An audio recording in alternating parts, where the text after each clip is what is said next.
Hello, my dear students. How are you?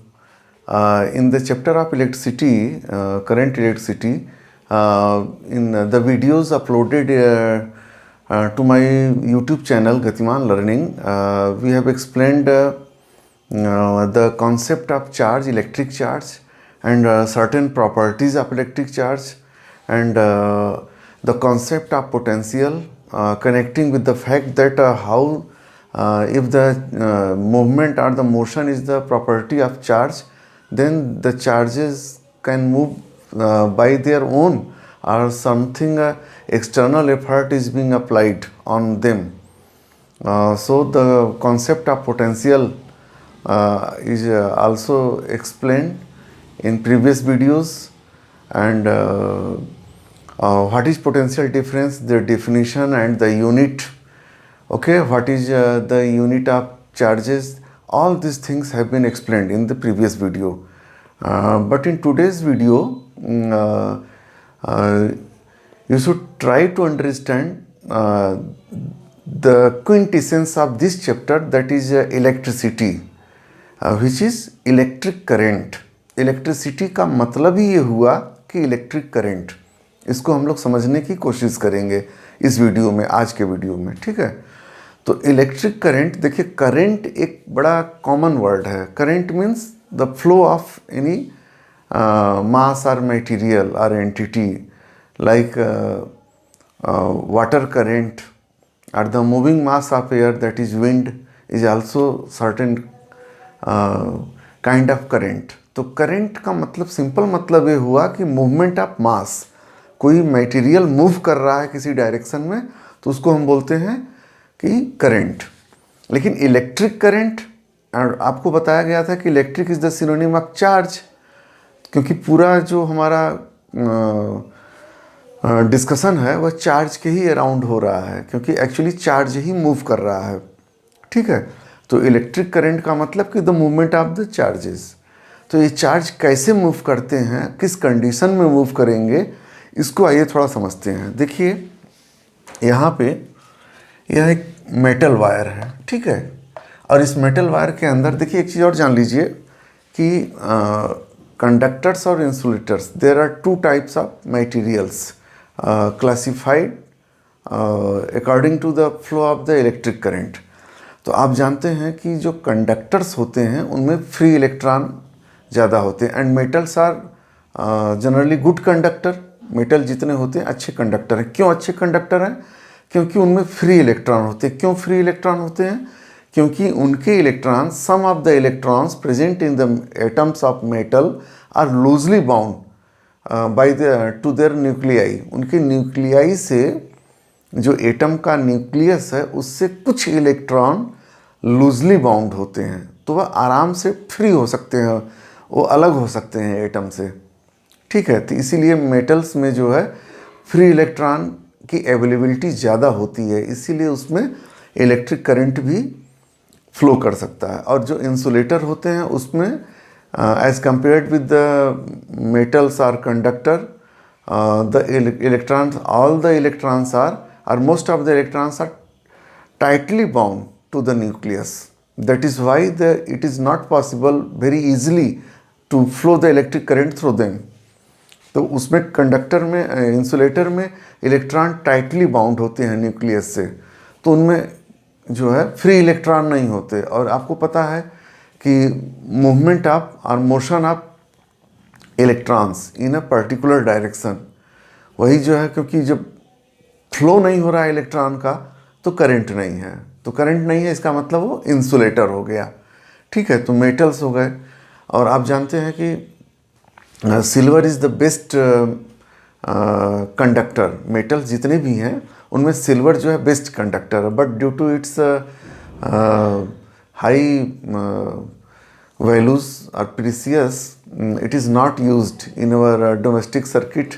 इतना costly है silver जो है कि उसको हम लोग यूज़ नहीं करते। तो कॉमनली जो है कॉपर को यूज़ करते हैं या एल्युमिनियम को यूज़ करते हैं, ठीक है। तो यहाँ पे अब आप जान लीजिए जैसे कि ये कोई मेटल है, ठीक है, मेटालिक वायर। अब यहाँ फोकस करिए, ये मेटालिक वायर है, इसमें इलेक्ट्रॉन है। अब आप ये डायरेक्शन देख रहे हैं, इधर इधर इधर इधर, तो जब मेटल वायर सिंपल अगर कहीं रखा हुआ है या आपने हाथ में ले लिया, तो the movement of the electrons move at random. जो इलेक्ट्रॉन का मूवमेंट होता है वो एट रैंडम होता है। आप प्रिडिक्ट नहीं कर सकते कि किस डायरेक्शन में जा रहा है। वो इधर जा रहा है, फिर कोलिजन होगा, दूसरे इलेक्ट्रॉन से टकराएगा या दूसरे चार्ज पार्टिकल से टकराएगा तो कहीं और चला जाएगा। ठीक है, तो रैंडम हो रहा है।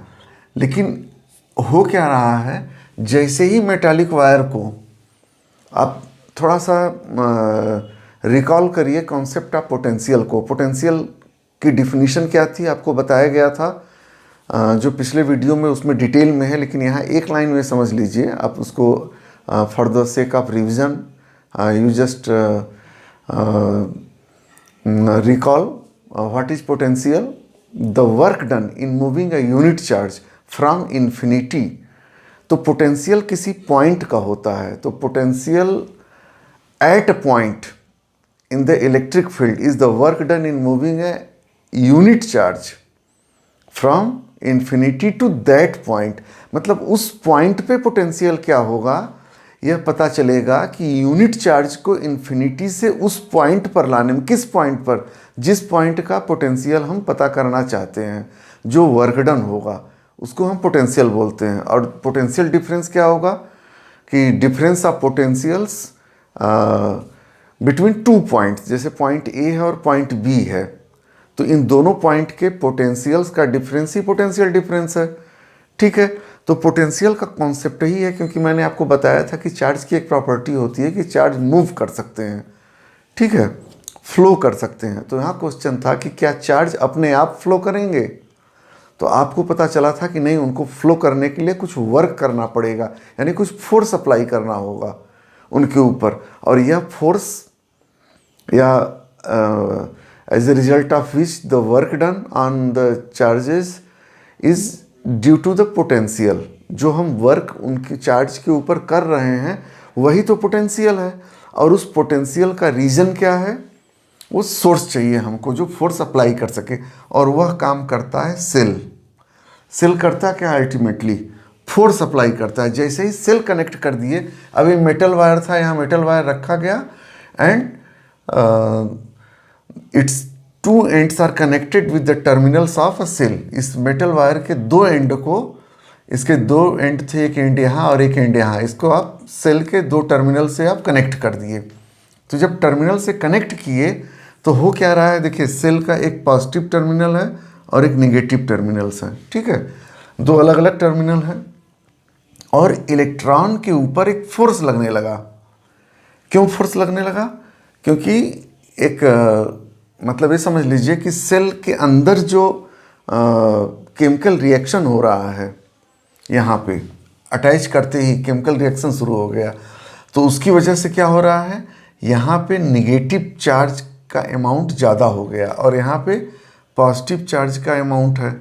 यानी यहाँ एक्सेस ऑफ इलेक्ट्रॉन्स हैं और यहाँ डिफिशियंसी ऑफ इलेक्ट्रॉन्स है।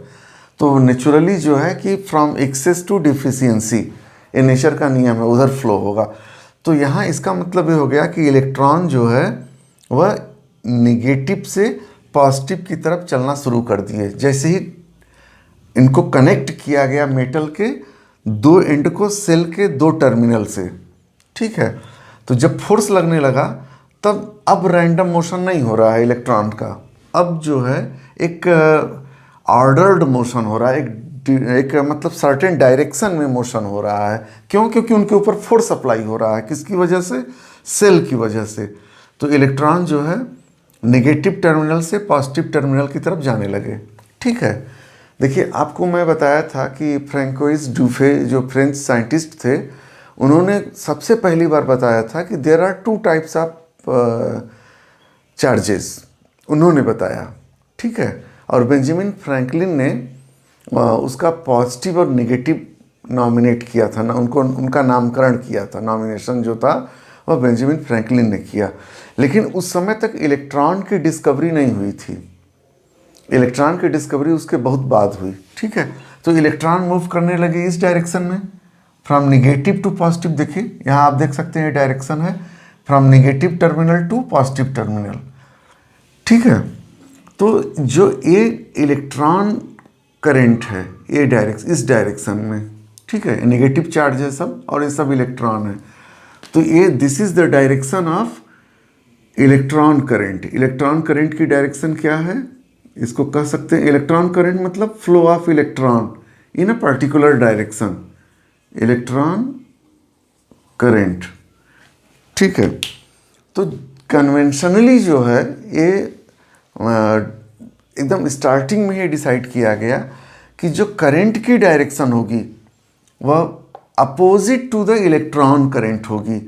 तो इसीलिए यहाँ इलेक्ट्रॉन नेगेटिव चार्ज अगर इस डायरेक्शन में जा रहे हैं तो पॉजिटिव चार्ज का मूवमेंट इस डायरेक्शन में है, जबकि फैक्ट क्या है कि मूवमेंट केवल इलेक्ट्रॉन का हो रहा है, क्योंकि मेटल के अंदर या कंडक्टर के अंदर तो केवल इलेक्ट्रॉन फ्री हैं। तो लेकिन कन्वेंशन अब बन गया तो बन गया, और कन्वेंशन से बहुत सारी चीज़ें होती हैं, आपको पता है। तो कन्वेंशनल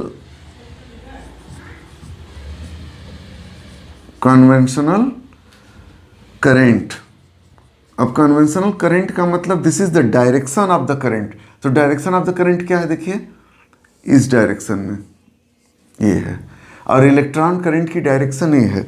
तो इसका मतलब आप यह कह सकते हैं कि direction of electric current is opposite to the direction of the motion of the electron. Electron जिस डायरेक्शन में मूव कर रहे हैं उसके अपोजिट डायरेक्शन में इलेक्ट्रिक करंट की डायरेक्शन होगी। तो इलेक्ट्रॉन किधर मूव कर रहे हैं, from negative terminal to positive terminal, देखिए इस डायरेक्शन में। तो करंट की डायरेक्शन क्या हो गई, from positive terminal to negative terminal, मतलब करंट की डायरेक्शन ये हो जाएगी, ठीक है, ये करंट की डायरेक्शन हो गई, ठीक। तो करंट पॉजिटिव टू नेगेटिव जा रहा है, फ्लो ऑफ करंट। कभी ध्यान रखिएगा सर्किट में, सर्किट क्या होता है, closed path in which the electric current flows, वही आपका सर्किट है। उस सर्किट के बारे में, सर्किट एक अलग से आपका टॉपिक है, इलेक्ट्रिक सर्किट, उसके कौन कौन से कंपोनेंट होते हैं, सर्किट कब कंप्लीट होती है, कब ओपन है, कब क्लोज्ड है, वो मैं आपको बाद में बताऊंगा। यहाँ पर ये समझ लीजिए कि जो करंट की डायरेक्शन है वह positive terminal to negative terminal. क्यों, क्योंकि कन्वेंशनली ऐसा मान लिया गया, जबकि करंट किसकी वजह से है, करंट के लिए रिस्पॉन्सिबल कौन है, मूवमेंट ऑफ इलेक्ट्रॉन। अगर फ्री इलेक्ट्रॉन नहीं होते तो उनका मूवमेंट नहीं होता, और मूवमेंट नहीं होता तो इलेक्ट्रिक करंट नहीं होता, ठीक है। इलेक्ट्रॉन तो हर जगह है लेकिन फ्री नहीं है, फ्री होने से क्या होगा, मूव करने लगेंगे, और रैंडम मूवमेंट नहीं, एक ऑर्डर्ड मूवमेंट। और ऑर्डर मूवमेंट कब हो रहा है, जब उनको सेल से कनेक्ट किया जा रहा है। उससे हो क्या रहा है, उसे तुरंत पोटेंशियल डिफरेंस प्रोड्यूस हो जा रहा है, और पोटेंशियल डिफरेंस से फोर्स लगने लग रहा है, एक प्रेशर जैसा काम कर रहा है पोटेंशियल, ठीक है। अब देख लीजिए, इसका मतलब ये है, आपको बताया गया था कि जब मैं पोटेंशियल डिफरेंस का कॉन्सेप्ट बता रहा था तो उसमें मैंने लिंक किया था आपको कि पॉजिटिव वर्क डन है तो VA minus VB is greater than 0, means VA is greater than VB, ठीक है। तो जो पॉजिटिव टर्मिनल है वो हाई पोटेंशियल पे है और नेगेटिव टर्मिनल लो पोटेंशियल पे है। अब ये सब फैक्ट आपको पता होना चाहिए। Positive potential is always at high potential and negative terminal is always at low potential. तो इसका मतलब कन्वेंशनल करंट की डायरेक्शन क्या हो गई, from high potential high to low potential, low potential, या from positive to negative terminals.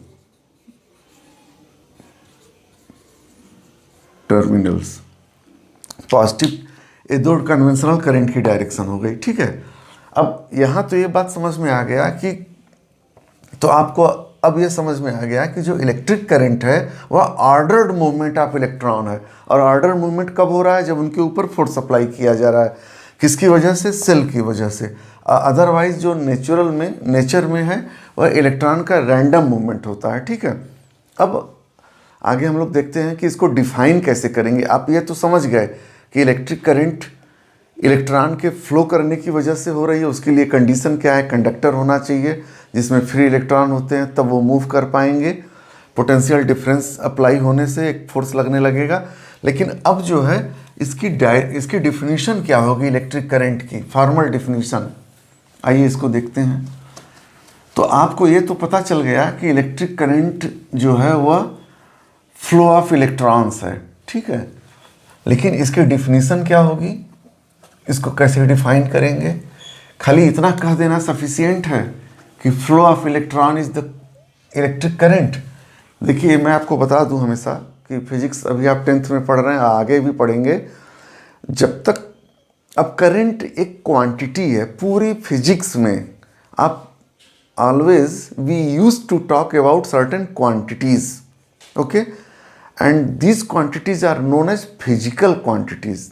हम लोग हमेशा जो भी बात करेंगे किसी न किसी क्वांटिटी की बात करेंगे, कोई भी टर्म लिखेंगे वह एक क्वांटिटी हो जाएगी। और अगर क्वांटिटी है, the quantity can be measured. अगर हम उसको नाप नहीं सकते, मेजर नहीं कर सकते, उसका मेजरमेंट हमारे पास नहीं है, this means that this is not matter of our consideration. वो हमारे बातचीत का या हमारी समझ का मुद्दा ही नहीं है। तो इलेक्ट्रिक करंट अगर आपने लिख दिया तो इलेक्ट्रिक करंट क्या है, एक फिजिकल क्वांटिटी है, तो उसको मेजर करना है, तो मेजरमेंट से ही डिफिनीशन निकल के आएगा, ठीक है। अब देखिए यहाँ पे क्या होगा, आपको ये बताया गया था कि द फ्लो ऑफ चार्जेस, ठीक है। तो मान लीजिए कंडक्टर से जो इलेक्ट्रॉन फ्लो कर रहे थे वह क्यू चार्ज फ्लो करता, क्योंकि आपको पता है जब मैं चार्ज बता रहा था कि एक इलेक्ट्रॉन के ऊपर 1.6 इंटू 10⁻⁻19 कूलम्ब इतना नेगेटिव चार्ज होता है एक इलेक्ट्रॉन के ऊपर, और इतना ही पॉजिटिव चार्ज होता है एक प्रोटॉन के ऊपर, ठीक है। तो मान लीजिए certain number of electrons are flowing in a particular direction, तो n इलेक्ट्रॉन अगर फ्लो कर रहे हैं तो टोटल कितना अमाउंट ऑफ चार्ज फ्लो किया वो आप पता कर सकते हैं।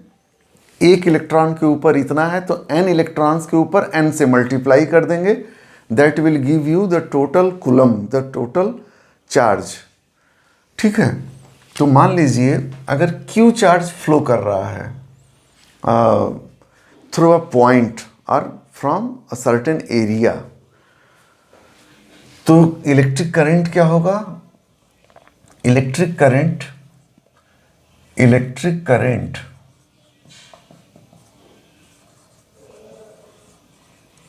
करंट को हम लोग I से लिखते हैं, is equal to charge Q upon time T। तो इतने से समझ में आ गया कि I is equal to Q upon T, और एक इलेक्ट्रॉन पे इतना है,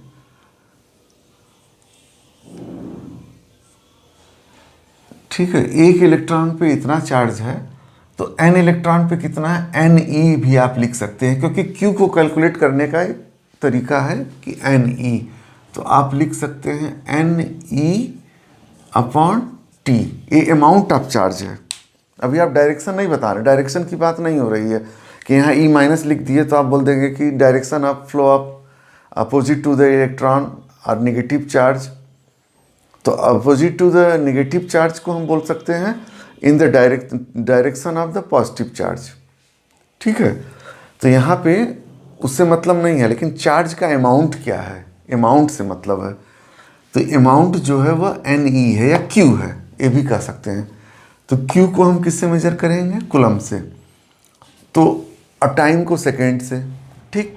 तो इसका मतलब इलेक्ट्रिक चार्ज की डिफिनीशन क्या हो गई, the amount of charge flowing through a point in unit time, T time में Q चार्ज, T टाइम में in time T Q charge, ठीक। तो इन यूनिट टाइम क्या हो जाएगा, Q अपॉन T, और Q अपॉन T को ही हम बोलते हैं I, करंट। करंट को I से डिनोट किया जाता है, ठीक है, Q अपॉन T। तो इसकी फॉर्मल डिफिनीशन क्या हो गई, हम लिख सकते हैं इसको, the amount of charge, quantity of charge और नेट चार्ज, कुछ भी लिखिए, the amount of charge flowing through a point, the amount of charge flowing through a point in unit time is known as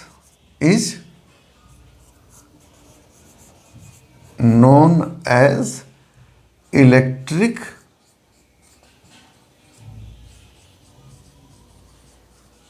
current. इसको note कर लीजिए, simple definition हो। अब देखिए यहाँ पे एक चीज़ समझने वाली बात है कि ये जो पॉइंट लिखा है, ठीक है, अब जैसे मान लीजिए कि एक वायर है,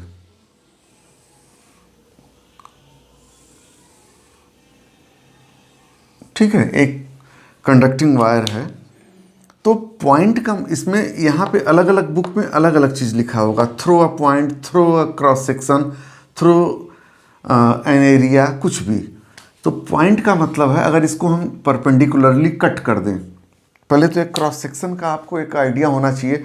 जैसे मार्कर देख रहे हैं, ठीक है, तो मार्कर का एक यहाँ पर देखिए, यह जो सरफेस है, सरफेस एरिया, इसको अगर परपेंडिकुलरली कट करेंगे तो यहाँ पे जब कट करेंगे परपेंडिकुलरली तो क्या होगा, उस जो इसके सरफेस का एरिया होगा वह इसके बराबर होगा, तो उसको बोलते हैं क्रॉस सेक्शनल एरिया। तो यहाँ पे थ्रो अ क्रॉस सेक्शन भी बोला जा सकता है, थ्रो अ पॉइंट भी बोला जा सकता है, या थ्रो अ सर्टेन एरिया भी बोला जा सकता है। तो इसमें कंफ्यूज मत होइएगा, हमने पॉइंट लिख लिया क्योंकि ये सबसे सिंपल है, ठीक है। हम इसी को मान ले रहे हैं पॉइंट, इतना बड़ा हमारा पॉइंट है और यहाँ से जो चार्ज फ्लो कर रहा है तो उसका अमाउंट हो गया, ठीक है। The amount of charge flowing through a point in unit time is known as electric current. ये डिफिनीशन हो गई इससे।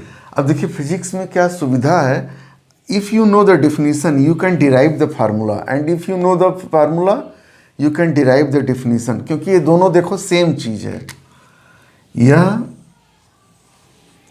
और यह, ये दोनों सेम है, ध्यान रखिए, जो ये है वही ये है, ठीक है।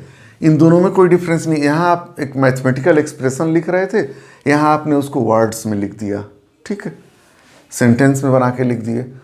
अब यहाँ देखिए, अब आप बता दिए, तो जब मेज़र करेंगे तो मेज़रमेंट का एक स्केल आपने बता दिया, एक तरीका बता दिया, लेकिन मेज़र करेंगे तो एक यूनिट होनी चाहिए, आपको पता है कि यूनिट होनी चाहिए।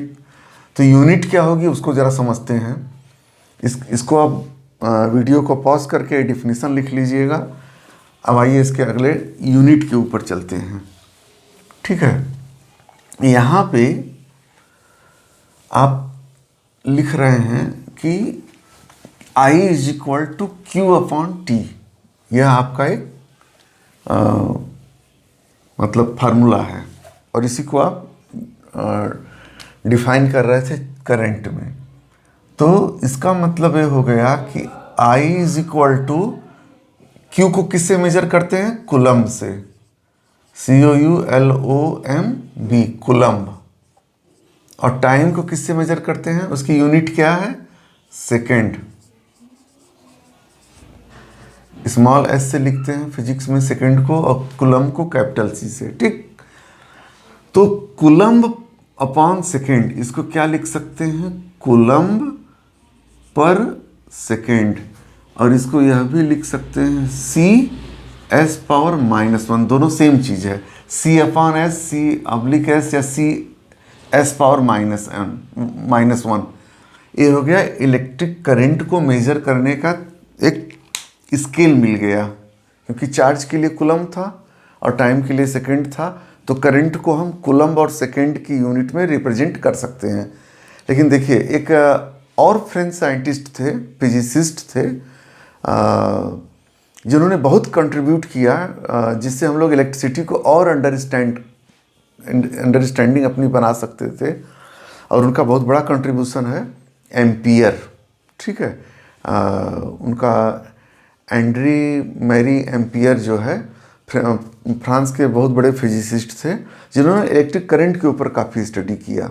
तो उनके कंट्रीब्यूशन को देखते हुए वो डेडिकेट कर दिया गया यूनिट एम्पियर। तो हम लिख सकते हैं एम्पियर। एम्पियर एम्पियर को डिनोट करते हैं कैपिटल ए से। Ampere A is equal to C upon S. ठीक, तो इसका मतलब इलेक्ट्रिक करंट की यूनिट हो गई एम्पियर। अब यहाँ देखिए 1 एम्पियर, जब आप एम्पियर को डिफाइन कर दिए तो फिजिक्स में हर क्वांटिटी की यूनिट को, 1 यूनिट को डिफाइन करना। अब यूनिट तो आपने डिफाइन कर दिया, ampere is nothing but the coulomb upon second या कूलम्ब पर सेकेंड। तो 1 ampere is equal to 1 coulomb upon 1 second. अब यहाँ ये ध्यान रखिए, 1 कूलम्ब अपॉन 1 सेकेंड। ठीक, अब आपको ये बताना है कि अक्सर एग्जाम में क्वेश्चन पूछा जाता है कि डिफाइन 1 एम्पियर और what do you mean by a current of 1 ampere. तो जो आपने यहाँ मैथमेटिकल एक्सप्रेशन लिखा उसी को वर्ड्स में लिख देना है।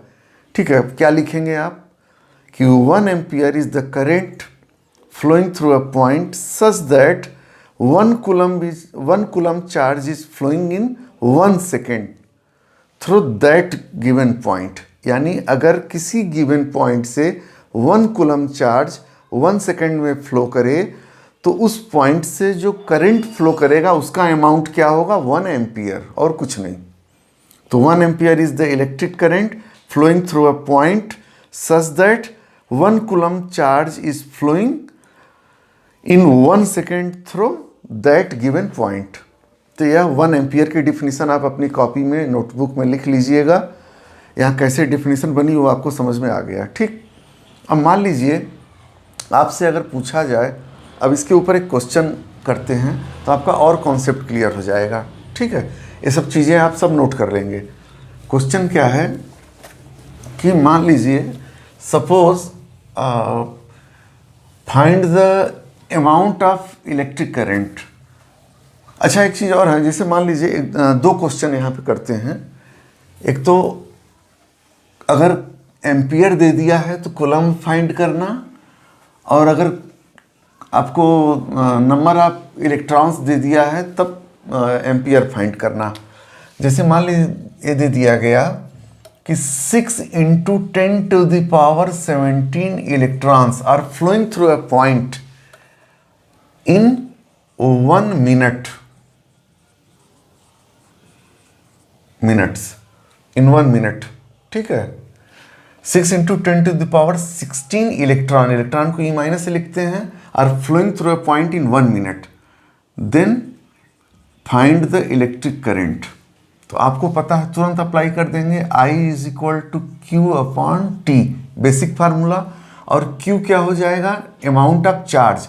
तो इतने इलेक्ट्रॉन हैं तो ये हो जाएगा n⁻⁻1। ये क्या था, यह बेसिकली n था, नंबर ऑफ इलेक्ट्रॉन था, अपॉन 1 मिनट, 1 मिनट। ठीक, तो ये क्या हो जाएगा, 6 × 10⁻17 × 1.6 × 10⁻⁻19 कूलम्ब अपॉन 60 सेकेंड, क्योंकि कूलम्ब पर सेकेंड होता है एम्पियर, तब आप एम्पियर दे पाएंगे। और ये 6 से 6 कैंसिल हो गया, और एक 0 इसको कैंसिल करेगा, 10⁻16 और 10⁻+16 और 10⁻−19, and as a result of which you will find 1.6 × 10⁻³ ampere. अब आप डायरेक्ट लिख सकते हैं कूलम्ब पर सेकेंड को एम्पियर में। ठीक है, तो ये क्या हो जाएगा, 1, अब ये 10⁻³ का मतलब ये हो गया कि 1.6 मिली एम्पियर। ये मिली है, 1000 से डिवाइड कर देंगे तो मिली एम्पियर आ गया। ये आंसर आ गया, आपने कैलकुलेट कर लिया केवल नंबर ऑफ इलेक्ट्रॉन्स पता होते ही। अच्छा, दूसरा क्वेश्चन ऐसा पूछा जा सकता है कि if 1.6 milli ampere current is flowing through a point, ठीक है, in 1 minute, then find the number of electrons. इतना करंट 1 मिनट तक फ्लो कर रहा है किसी कंडक्टर के किसी पॉइंट से, तो उस पॉइंट से पास होने वाले नंबर ऑफ इलेक्ट्रॉन क्या होंगे? तो यहाँ पे करंट दे दिया, अब आपको करंट दे दिया ये I is equal to 1.6 into 10⁻³ ampere, और t कितना है? 60 सेकेंड, ठीक है, 1 मिनट का मतलब 60 सेकेंड। तो आप फार्मूला जब अप्लाई करेंगे I is equal to Q upon T implies that Q is equal to I into T, current into time. तो आपको क्या मिल जाएगा? यहाँ पे करंट है 1.6 इंटू 10⁻³ और ये 60, तो 1.6 इंटू 10⁻³ इंटू 60, ये क्या आएगा? यह एम्पियर था, यह सेकेंड। जब एम्पियर को सेकेंड से मल्टीप्लाई कर देंगे तो ये आ गया कूलम्ब, ठीक है। तो नंबर ऑफ इलेक्ट्रॉन्स क्या होंगे? अब बता सकते हैं, अगर आपको कूलम्ब दे दिया जाए तो आप नंबर ऑफ इलेक्ट्रॉन बता सकते हैं, क्योंकि Q is equal to NE implies that N is equal to Q upon E, याद रखिए, ठीक है। E क्या है? Charge on 1 electron, amount of charge on 1 electron. तो यह टोटल चार्ज था, Q इतना था, तो N क्या होगा? आपसे नंबर ऑफ इलेक्ट्रॉन्स पूछ रहा था, implies that N is equal to 1.6 into 10⁻³ into 60 whole upon E क्या था? 1.6 इंटू 10⁻⁻19, तो 1.6 से 1.6 कैंसिल, और यह 10⁻⁻19 जब न्यूमरेटर में जाएगा तो 10⁻+19 हो जाएगा, तो 10⁻+19 और 10⁻⁻3 10⁻+16, और यहाँ 60 है तो यह आ जाएगा 60 इंटू 10⁻16। तो ज़्यादा अच्छा होता, इसको आप क्या लिख सकते थे? 17। इतने electron, number of electron flow करेंगे।